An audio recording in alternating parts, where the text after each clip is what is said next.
ATN নিউজের নিয়মিত আয়োজন আমাদের কথায় স্বাগত জানাচ্ছি আমি রবিউল ইসলাম রবি। প্রিয় দর্শক, আজ অমর ২১শে ও আন্তর্জাতিক মাতৃভাষা দিবস। আমাদের কথার আজকের পর্বে তুলে ধরব এই দিনকে ঘিরে সাধারণ মানুষ কী ভাবছেন। তার আগে চলুন দেখে আসি এটিএন নিউজে প্রচারিত এ বিষয়ে একটি প্রতিবেদন।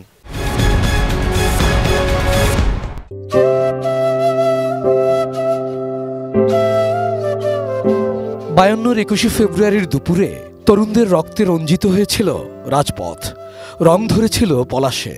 আজও পলাশ ফুটে, সেই ভাষা শহীদদের আজও শ্রদ্ধাভরে স্মরণ করে বাঙালি।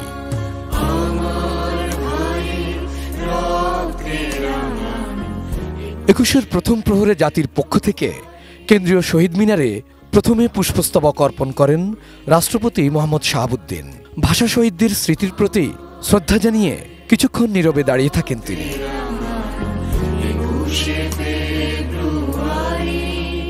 এরপর আসেন অন্তর্বর্তী সরকারের প্রধান উপদেষ্টা অধ্যাপক ডক্টর মোহাম্মদ ইউনূস। একইভাবে শ্রদ্ধা জানান তিনিও।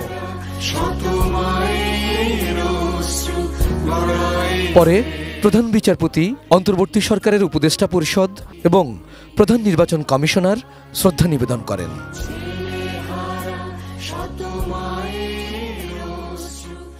শ্রদ্ধা জানান তিন বাহিনীর প্রধানরাও।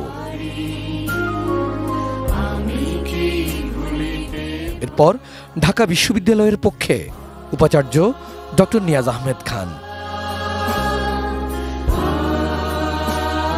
কেবল বাংলা ও বাঙালির জন্য নয়, ২১-এর প্রেরণায় নিজের ভাষায় কথা বলার অধিকার বোধ করে সব মানুষই। মাতৃভাষার মর্যাদা রক্ষায় আত্মত্যাগের এই দিন সারা বিশ্ব পালন করে আন্তর্জাতিক মাতৃভাষা দিবস হিসেবে।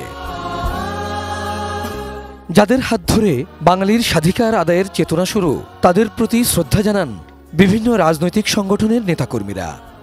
২১-এর চেতনা বুকে নিয়েই ৭১-এ জন্ম হয় স্বাধীন সার্বভৌম বাংলাদেশের। ৫২-তে রাজপথে ছাত্র জনতা যেমনি বুকের তত্ত্বতাজা খুন ঢেলে দিয়েছিল, ২৪-এর জুলাই বিপ্লবেও সক্রিয় ছিল তারা। তাই এবারের ২১ অন্যরকম গুরুত্ব বহন করে। রাষ্ট্রীয় আনুষ্ঠানিকতা শেষে কেন্দ্রীয় শহীদ মিনার খুলে দেয়া হয় সর্বস্তরের মানুষের শ্রদ্ধা নিবেদনের জন্য। মধ্যরাতে ঢল নামে হাজারো মানুষের।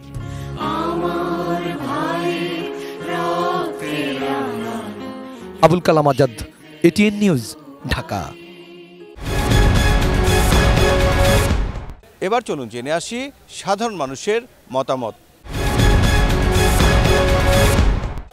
সমগ্র বাঙালি বা জাতির একটা বিশেষ দিন, কারণ তৎকালীন পাকিস্তান গভর্নমেন্ট বাংলাকে বাদ দিয়ে উর্দু ভাষাকে চাপিয়ে দিতে চেয়েছিল।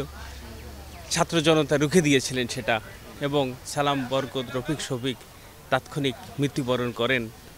সেটা একটা বেদনাদায়ক। আজকে আমরা ওই ২০০ স্মৃতি বয়ে বেড়াচ্ছি শহীদ মিনারে, তাদেরকে আমরা স্মরণ করি। আমরা আসলে কি বাংলা ভাষাকে প্রচলন করতে পেরেছি?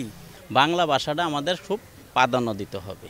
আমরা অনেক সময় চিন্তা করি যে বাংলা ভাষা অবহেলা করি। আজকে আমাদের এই বাংলা ভাষার জন্য অনেক শহীদরা অনেক জীবন দিছে। পৃথিবীতে একমাত্র বাংলাদেশ ভাষার জন্য আন্দোলন করতে হয়েছে এবং শহীদ হয়েছে, রক্ত দিতে হয়েছে। সেই উপলক্ষে আজকের এই দিনে যারা শহীদ হয়েছে, যারা আমাদেরকে আমাদের ভাষা, মায়ের ভাষা কথা বলার সুযোগ করে দিয়েছে, আমি তাদেরকে শ্রদ্ধা বলে স্মরণ করছি। আর আমাদের মায়ের ভাষা কথা বলতে পারে আমি নিজেকে ধন্য মনে করেছি। আমাদের মাতৃভাষা, আমাদের মায়ের ভাষা আন্তর্জাতিকভাবে স্বীকৃতি পেয়েছে। বাচ্চাদের সাথে স্কুলে থেকে শহীদ মিনারেই ফুল দিয়েছি প্রতি বছর। তো এবছর দেশের পরিস্থিতি বা যে কোনো কারণেই হোক, স্কুল থেকেও এটা বন্ধ আছে, শহীদ মিনারে ফুল দেওয়া বন্ধ, তাই আসলে ওখানে যাওয়া হয়নি। তাই বাচ্চাকে নিয়ে এখানেই এসেছি। শ্রদ্ধা জানানো বলতে যারা মারা গেছে তাদের জন্য তো হচ্ছে ফুল দিয়ে আমরা তাদেরকে মনে তাদের ত্যাগ অবশ্যই আমরা স্মরণ করে সৃষ্টিকর্তার কাছে যে দোয়া করতে পারি তাদের জন্য। এবার আমি চারপাশে দেখেছি খুব নীরব মানুষ। এটা যে একটা ২১শে ফেব্রুয়ারি স্কুলগুলো যদি ইভেন্টগুলো না করতো যে আজকে আসতে হবে, তাহলে মনে হয় বাচ্চারা জানতো না। কারণ বাবা মাদের ভিতরে দেখি যে শহীদ মিনারে যাব বলে যে আগ্রহটা আগে আমাদের সময় ছিল, যে আমরাই চলে যেতাম, বাবা মাকে দরকার থাকতো না, রাস্তা নিরাপদ, সব কিছু নিরাপদ। এখন কি ভীতি কাজ করছে না কোনো শঙ্কা বা কি, আমি ঠিক বুঝতে পারছি না। তবে এই ২১শে ফেব্রুয়ারি আমি চাই না, আমি চাই না। আমি চাই যে আমরা আগের মতো খুব আনন্দের সাথে খুব স্বতঃস্ফূর্তভাবে সবাই মিলে এক জায়গায় যাব, শহীদ মিনার বলেন কিংবা একত্রিত হওয়া, এটা এখন খুব ভালোভাবে মিস করছি।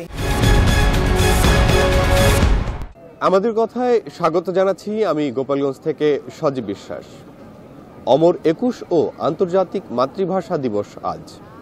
এদিনে কি প্রত্যাশা গোপালগঞ্জের সাধারণ মানুষের? চলুন জেনে আসি গোপালগঞ্জের সাধারণ মানুষের মতামত।